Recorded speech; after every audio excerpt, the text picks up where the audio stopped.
Do you have a plan about what to do if and when you are confronted by the jackbooted thugs of the police state? Sadly, that isn't merely a hypothetical question. It's not illegal to record.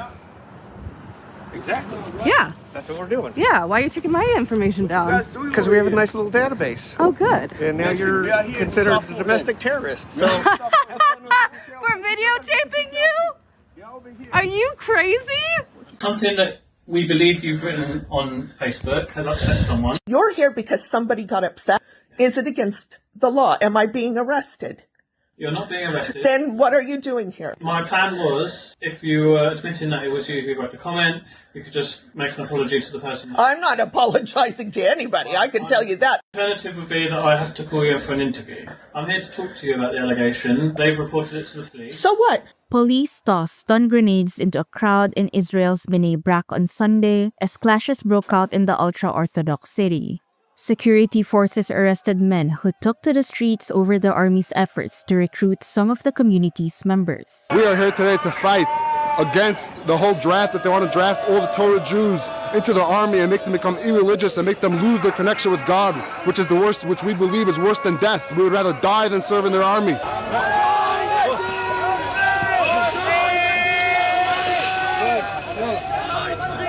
The whole reason why they need us, they don't need more soldiers. There's no war in Gaza. They had enough people in Gaza. They don't need any soldiers. All they want is to make it that there shouldn't be any more religious Jews. They hate the Torah, they hate God. We are here to protest against them today.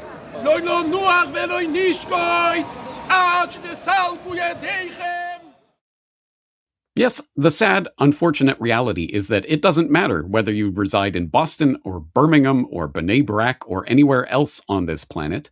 There is the chance that you will be confronted by law enforcement officers for, well, a number of things, whether that's something as trivial as a social media post or something as non-trivial as standing up to enforced enslavement, aka enlistment in the IDF, or any other of a multitude of vast and important and perfectly defensible reasons for standing up for your rights. You may be confronted by law enforcement. And the question is, what do you do in such a situation? Well, one answer that presents itself, given the state, the literal physical state of law enforcement in America and various other places around the world, you could just try to plain old outrun them, and you may just win that race.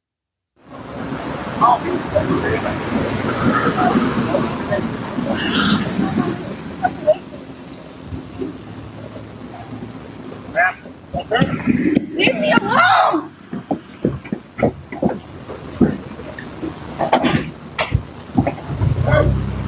But you probably don't want to bet your life on that strategy, do you? So, again, the question comes back to, what can you do? What should you do when you are lawfully standing in your right as a free sovereign human being and confronted by agents of the Epstein class, which of course is what the brutish thugs of the enforcement wing of the police state really are in this day and age? It's a valid question, a good question, and one that is not, of course, simple to answer, because you can do everything right and everything by the book, and you can follow the letter of the law, and you can still end up with a bullet in your head if somebody gets the wrong idea at some point about your interaction. So, let's take this question as seriously as it deserves to be taken, and let's start talking to people who have some experience with this. And first of all, we'll talk to someone who hopefully you will already be familiar with if you have seen my previous Solutions Watch from 2022 on auditing the police. If you have not seen that episode of Solutions Watch, and if you are on YouTube, you have not seen that episode of Solutions Watch, because that occurred when I was kicked off of YouTube.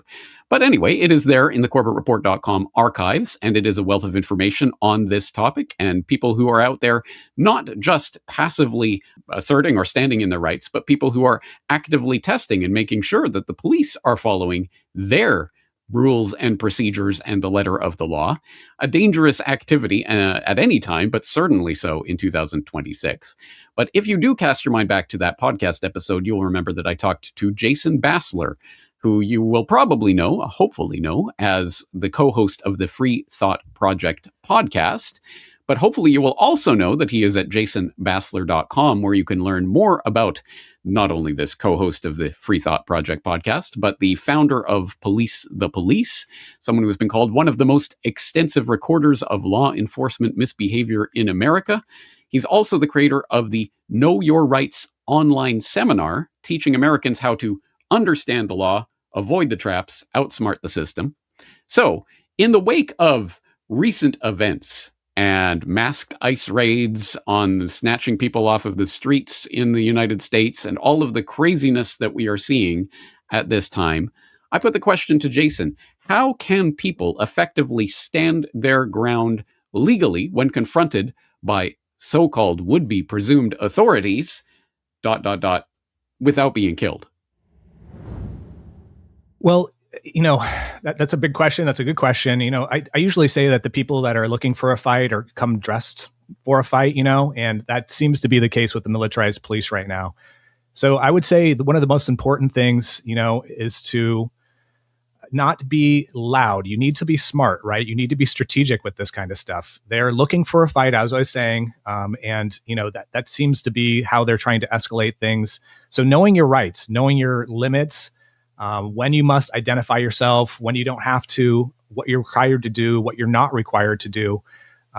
Because, rights on paper and then rights in the street are not always kind of the same thing. So you have to be smart about how you're going to assert your rights. You got to be calm, but firm. You don't want to turn it into a showdown. And a lot of times, actually, what I tell people in my Know Your Rights class here is that it's probably best that you don't have any interactions with the cops. Try to make yourself not be seen. The best interaction to have with a cop is the one that never happens, right? So, when you're doing the civil disobedience, the protests, the cop watching, the 1A audits, stuff like that, ultimately, and I hate to say this because I'm not trying to have, a chilling effect here, but you are to a certain degree painting a target on your back. You don't want to be necessarily poking the bear, especially with like local law enforcement who can really make your life a living hell. So yeah, the state is certainly ramping up its enforcement of dissidents, and we not only need to know our rights, but we have to kind of stay disciplined. We need to make sure that we're calm, we're coordinated, and really adhere to the nonviolent discipline of, protest, no threats, no ego contests with cops, all these things could get you into trouble. And I think I even heard at one point in like the late 2010s that people were doing these silent protests in different cities around the world. And I felt like that was a very unique type of protest because ultimately when that happens, there isn't a lot of escalation. And a lot of times law enforcement can't escalate the situation without making themselves look bad. But to kind of continue my point here, I would say make sure you're surrounded with people who also know their rights, people who have cameras. There's safety in numbers, right? You have to be organized, go with a plan. Legal observers are always a plus, have some type of emergency contact. And I think I've talked to you about this in our last Solutions Watch when we were talking about auditing, but, have a lawyer, a contact number written on your body, not just in your phone. These are all kind of important things. And control your emotions. That was another thing I was just touching on there. But, anger is obviously understandable at protests. But when you infuse your anger with adrenaline, when there's armed authority around, as I was talking about, who are kind of itching for some type of violent confrontation, it's certainly a dangerous mix. So, know how to control yourself. Obviously document everything. That's another big thing that, we've seen more in the past 10 to 15 years now. Cameras seem to change police behavior, any type of federal employees, federal agents, not always, but, it's enough to kind of make a difference. So when you're able to document the situation, the shift, it goes from being a fight in the streets, and it could be something that you turn into a piece of content. And then at that point, the conversation moves to social media and blogs and video platforms and stuff like that. So it's not as dangerous, right?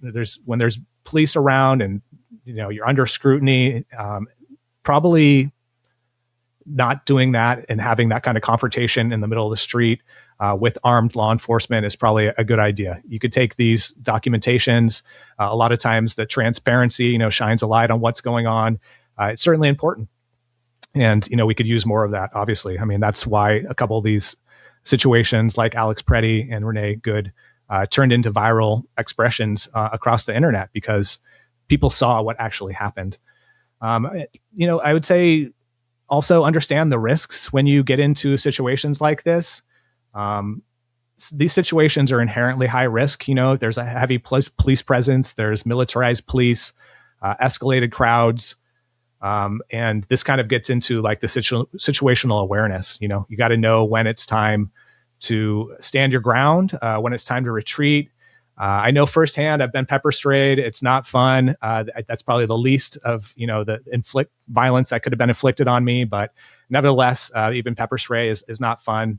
But I would say, just choosing your battleground wisely is the last part here. There's one thing to have a confrontation in the streets with like protests, but when you have the strategic pressure through content, through social media, through things like journalism, even agorism, that's a more effective route, in my opinion. And, it's not, and I think our leftist friends kind of get this wrong sometimes, because it's not just about how we resist in the streets, right? It's about the other forms of civil disobedience and noncompliance that oftentimes could be even more effective than just protest. I definitely want to get into that with you. But before we do, unfortunately, we can all think of and name various examples that have gone viral of these types of confrontations that go wrong in various ways. But how about the flip side of that? Are there either people, organizations, or specific incidents that you can point to as an example of, hey, that's how this type of situation should be handled? Yeah, I mean, I already mentioned it and referred back to our previous conversation, and maybe some of your audience could check that out.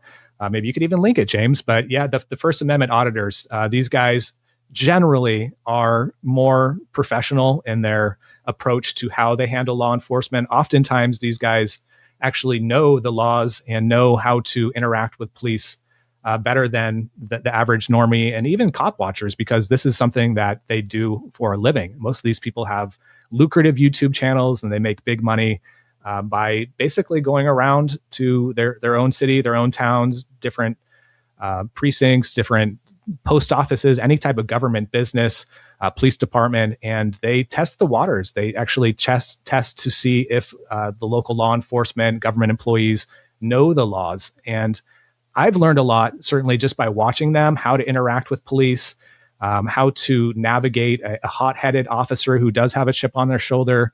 And a lot of times, James, let me tell you, it's just about acknowledging their authority first. That is the biggest part. That seems to be the trigger, the linchpin, if you will, if you're going to have a positive or negative experience and have a good or bad day with these law enforcement employees. So I would point to the First Amendment audit community. They are probably the best expression. There's quite a few. It's not even hard to find them anymore. They have viral videos all over places like YouTube.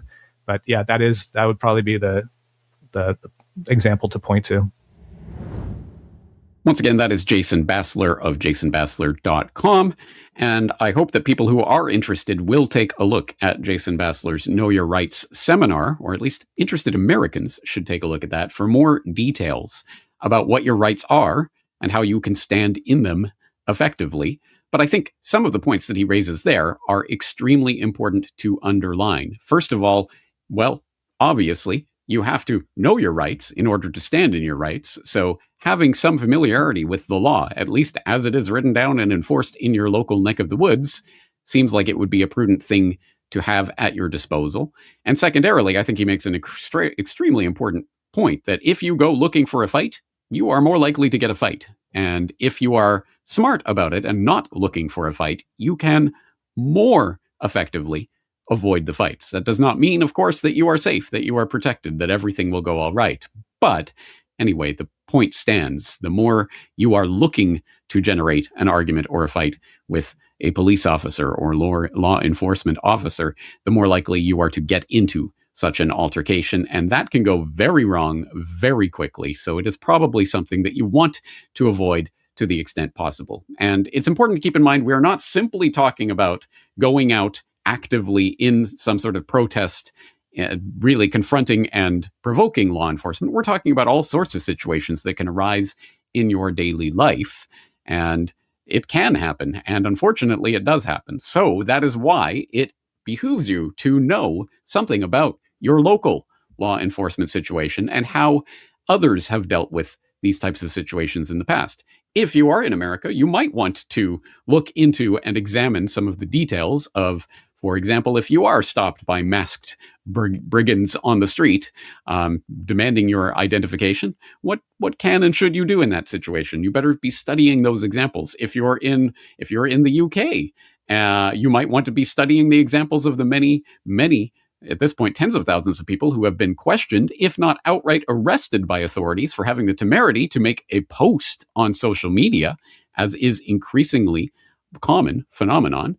Or if you're in Israel and an ultra-Orthodox Jew trying to resist conscription into the IDF, you better know the examples of people who have been doing that in the past and what has resulted from those types of protest activities.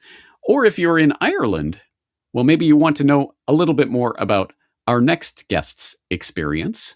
And our next guest may be familiar to some in my audience as the editor-writer of the Globalist Gazette, a satirical Substack, which takes a sort of onion-esque approach to independent media and I think creates some humorous headlines that you might enjoy. And maybe you've been familiar with the Globalist Gazette. But who is the man behind that? It's not Charles Foster Kane, as he dubs himself on the Globalist Gazette masthead. It is Séamus O'Lee, an ordinary, average Irishman who, well, he had his own tumbling down the rabbit hole experience back on March 15th, 2021, when he was kidnapped by a shopkeeper and had the guards called in on him for the temerity of going out and attempting to purchase a beer at an off-license, that's a liquor store for Americans in the crowd, without wearing a mask. How's it going? I'm in O'Donovan's off-license on Summerhill, and I've been forcibly kept inside the shop here, and the man here is ringing the guards. Correct. So this is yes, hello. Kidnap. Can I get the guards, please, to O'Donovan's office in Summerhill, please? This is false arrest and kidnap. Summerhill, yeah, please. So this is That's going. Right, yeah. Just up from McCurtain This Street. is going live out to YouTube. I have a fella here who actually assaulted me. So this. I locked the door, so he's actually locked in the shop. Oh yeah, he said I assaulted him. I tried to get out of the shop. Paul, so of the shop. He's saying that I assaulted him.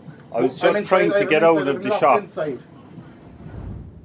Yes, that is the scene that unfolded at the off-license there in March of 2021 in locked down Cork, Ireland, where, of course, you cannot enter the off-license without a mask, according to at least the shopkeeper, although interestingly, when the entire story played out, of course, the guard, that is the Irish police, were called in and did question Séamus O'Lee for having not worn the mask, although interestingly, they weren't interested in hearing Séamus's complaint about being kidnapped, being forcibly confined in the store. But anyway, once the guard had come and interviewed him, what eventually happened was a fine that included a summons, and Séamus actually went to court to represent himself there, and the guard in question did not show up in court, and it was ultimately thrown out, as such a case should be, in any ideal universe, should be, but then again, in an ideal universe, none of this would have taken place in the first place. But that is an example of somebody who did stand up for their rights and was ultimately vindicated. Although, of course, as they often say, you can beat the rap, but you can't beat the ride. And this is perhaps a case study in that. So what the other, I think, maybe more important part of what eventuated from this was also a book. It's called Tales from the Lockdown. The subtitle is One Man's Experiences Through One of the Strangest Periods in Human History. It is by Séamus O'Lee. It is available at talesfromthelockdown.com. And you can read through it for more anecdotes, stories, and experiences from the crazy days of the scamdemic. Do you remember those crazy days? Because they were not so long ago, and they are a perfect case in point, an example of why it does behoove us to understand, to know a little bit about these confrontations or encounters with various law enforcement authorities and how it could come to you for doing something as simple as refusing to don the mask. So, in that context, I had the chance recently to talk to Séamus O'Lee about his experience. I've started by asking him about what happened on that day, how he handled it at the time, and given his retrospective conclusions, how would he have handled that if it was happening today? So I had the silly idea of going into this off license where I did know that the guy was starting to get, I would I would buy a bottle of beer or two a week, and I might pop into this particular off license, and I knew the guy was getting a bit more insistent because of the previous time I had been in, and I just thought, okay, look, I'll bypass this by having the right amount of change in my hand. I know how much the beer costs. I'll get a couple of bottles, I'll leave the change on the counter, and just like that, that'll solve that problem. And he can just say to his boss, who's giving him grief, this difficult customer came in, and he just put the money on the counter and he walked out, and what could I do? But no, he decided to lock me in. No, like the things that lined up for this to happen, like there was nobody else in the shop. There was only one door out, which he went over to lock. He didn't adhere to social distancing at all, I must say, which I was very disappointed with. And it was just a power trip. Yeah, I suppose basically a power trip. And he locks me in, and the constabulary. He phoned the state enforcers, and in his phone call, he kind of casually mentions that I assaulted him, and I pointed out that I didn't assault you on camera. That seemed to have gone by the wayside. That accusation was dropped. Funny enough. The police never picked it up. They never asked, okay, this accusation of assault, did this happen? No, there's no mention of that. They proceeded to, I mentioned that, I think being locked in, being incarcerated against my will is a crime. Is that, should we talk about that? No. No, the mask is more important. What's your details?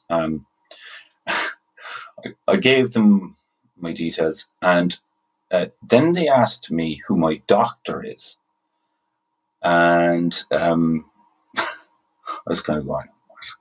Of course, they had no authority to ask that question, but I didn't know the ins and outs of it at the time. But I looked up the the Barrington Declaration on my phone, and the guard, as we call them, nothing like a guard.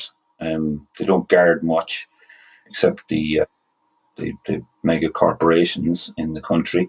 But I was looking up the Barrington Declaration, and Professor Kulldorff, the head of Harvard Medical School, I think it was Harvard Medical School, was my doctor. He was my doctor because I listened to him, and so I told them that Professor Kulldorff, and they were asking me, they were writing it down, and it was like, how do you spell that? Kuldorff. And and where is he based? Harvard Medical School. Harvard Medical School. Head of Harvard Medical School, actually. And then they dropped that line of questioning because like it wasn't. So there's your non-compliance. He's locked me into the shop. This is false arrest. Yes, he wouldn't. This is He knows he's kidnapping. not getting served because he wouldn't wear a mask. So he tried to take 2 bottles, leave the money on the counter, and push past me, but I wouldn't allow it. Let's see what happens here now.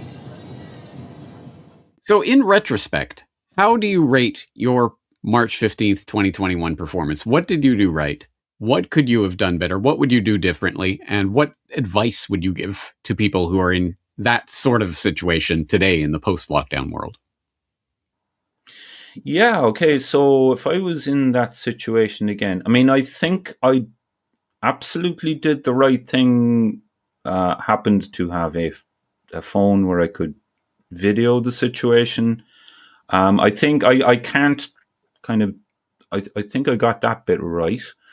I was calm. I didn't get into any major arguments. I mean, I tried to get out of the shop and it didn't work, but I wasn't going to push the guy. Because that would have been perfect for him. So none of that. I stayed in my zone, and but one thing I would have done, I would do now if I was in a situation like that, is I would, when the enforcers arrive, my attitude is, okay, everything stops here. I bring proceedings to a halt and I say, okay,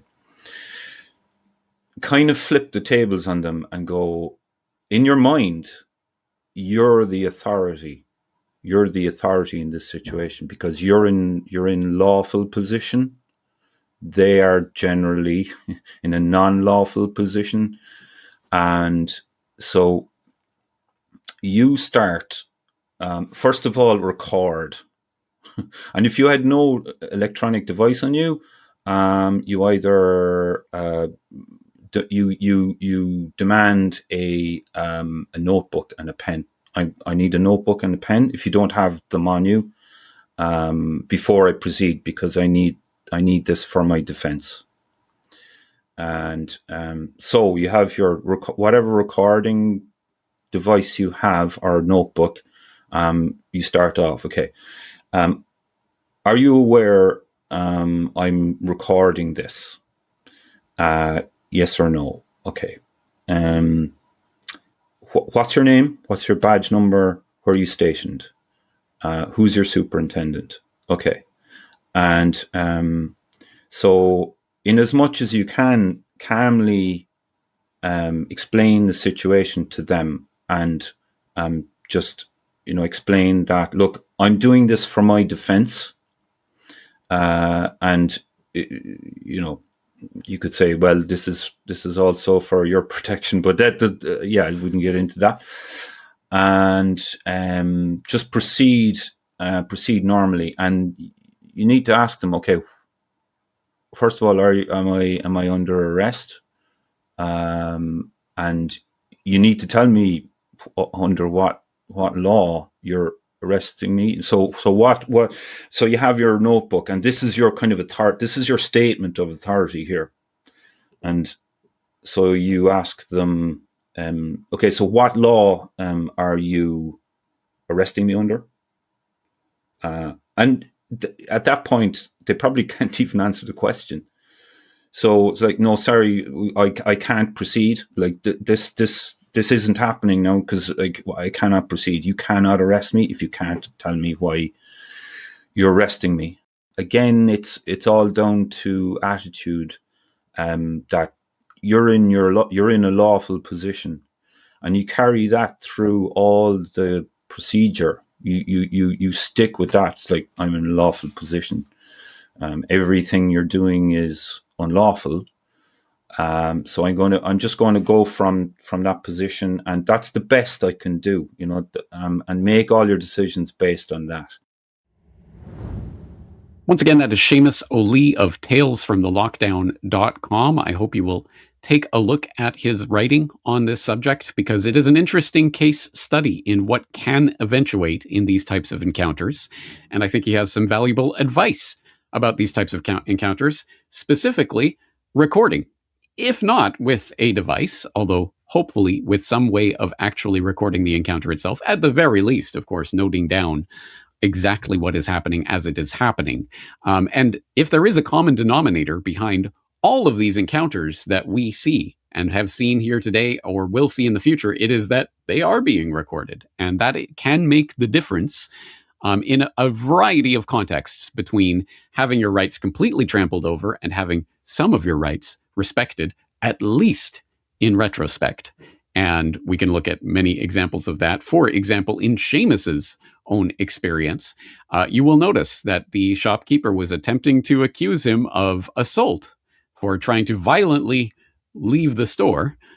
But he whipped out the phone and was recording and could show that there was no such assault taking place. So that wasn't even raised when the guard ultimately came, because the shopkeeper realized that there was certainly no evidence of it. And in fact, evidence that that was not taking place. So again, recording can be an extremely valuable tool in these types of situations. But let's go back to what Jason Bassler was saying earlier, that the best way to deal with these types of encounters is not to have them at all.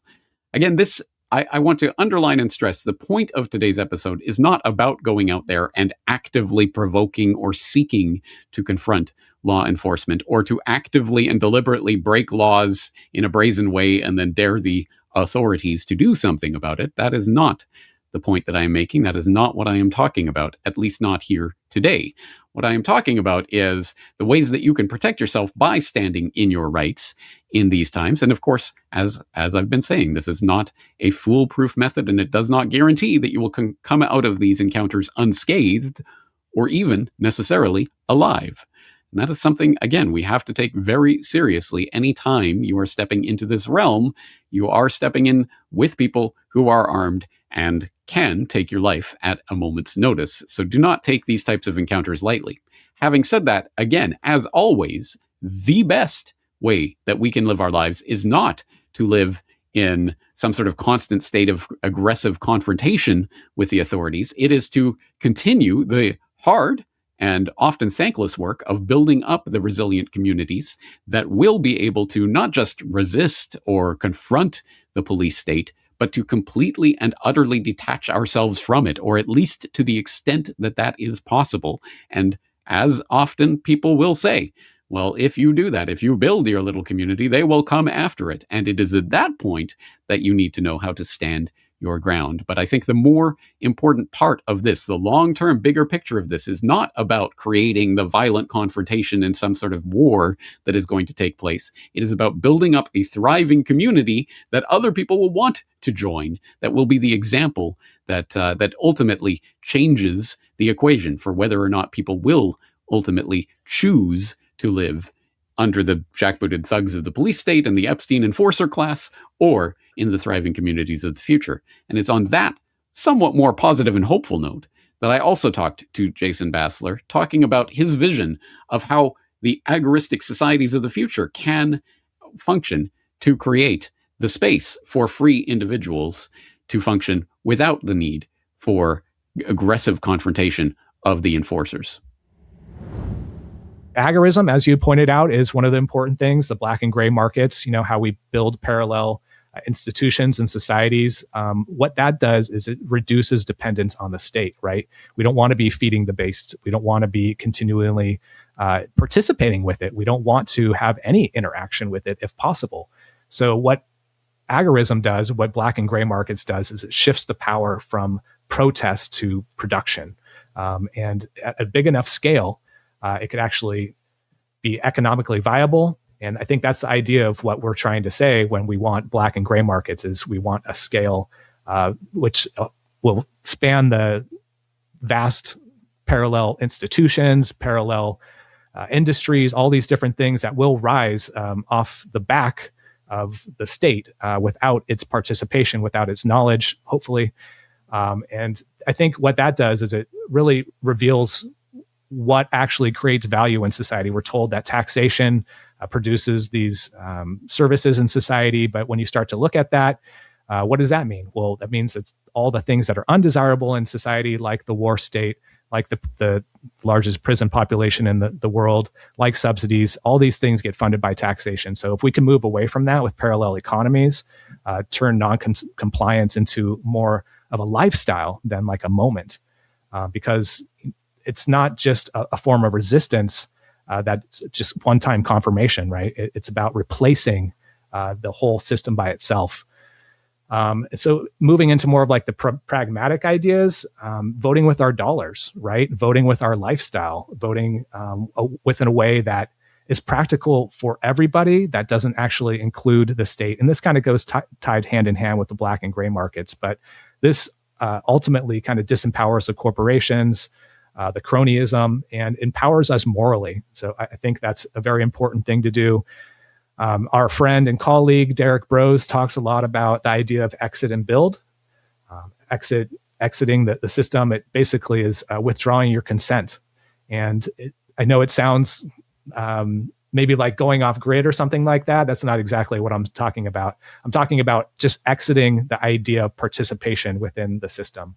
And by doing this, it avoids the escalation of other types of avenues of protest or noncompliance.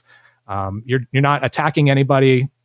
You're just not participating, right? You're just opting out. And this kind of goes hand in hand as well with building the parallel industries and networks. Because when there's alternatives, compliance becomes optional. We don't have to participate when there's viable alternatives that are accessible to the layman, to the everyday person. And with that said, I think, again, this kind of goes with the mutual aid networks. Of course, the mutual aid idea is something that seems to be kind of couched in like a leftist sentiment, but I think it's equally as important because what the mutual aid does, it fulfills these basic needs, right? It makes people more independent, less dependent on the state. It builds trust. It builds solidarity, which obviously we need in our societies and our communities. It feels like that's not something that we really have right now. And a lot of that might be the dependence on the state, because when you get down to brass tacks, there might be a situation or a time when your neighborhood has to come together.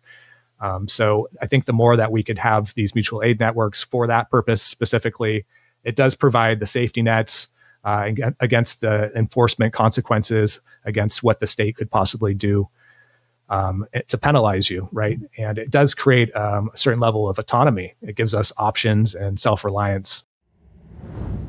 Once again, that is Jason Bassler of jasonbassler.com and the Free Thought Project podcast. And I think those are some interesting words of wisdom. First, parallel economies turn non-compliance into more of a lifestyle than a moment, which is an important way of looking at this, because yes, we can get fixated on those moments of confrontation with authorities, with officers of the law, etc. And we can get very fixated on that idea that this is a moment that must be a confrontation, some sort of decisive battle, as it were, whether literal or metaphorical. But realistically, the only thing that is going to change our actual material conditions of existence in the long run are the structures of control, which govern not just us, but also the enforcers of the kakistocracy. Those people too are in a system. And the point is to build up the parallel systems through which we can thrive without dependence on the state, and thus hopefully actually change our entire lifestyle, not just live in defiance for some moment, for some viral video, but to actually change our lifestyles. That's an important part of this. Also, I think Jason made an excellent point. We don't have to participate when there are viable alternatives. Exactly right. If there are no viable alternatives, participation is mandatory. Like it or not, you either participate or you die. You will just starve to death if you don't participate in the system.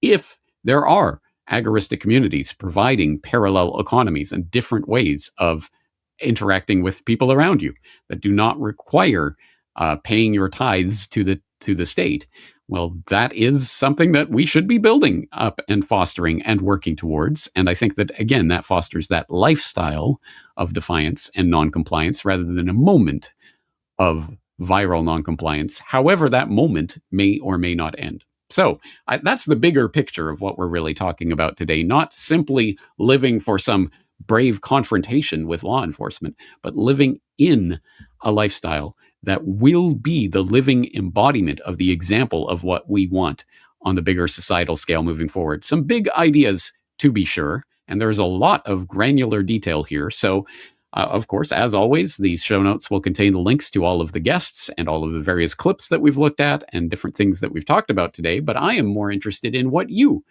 have to say about this. So as always, if you're a Corbett Report member, you are invited to log into corbettreport.com and leave your thoughts on this subject in the comment section there at the Corbett Report. In the meantime, I am James Corbett, looking forward to talking to you again in the near future. The Corbett Report is 100% listener supported. Join the Corbett Report community to become a member and log into corbettreport.com to read the subscriber newsletter, featuring my weekly editorial, recommended reading and viewing, discounts on Corbett Report merchandise, and, once a month, a subscriber-exclusive video. Sign up today at corbettreport.com/members and help support this independent media.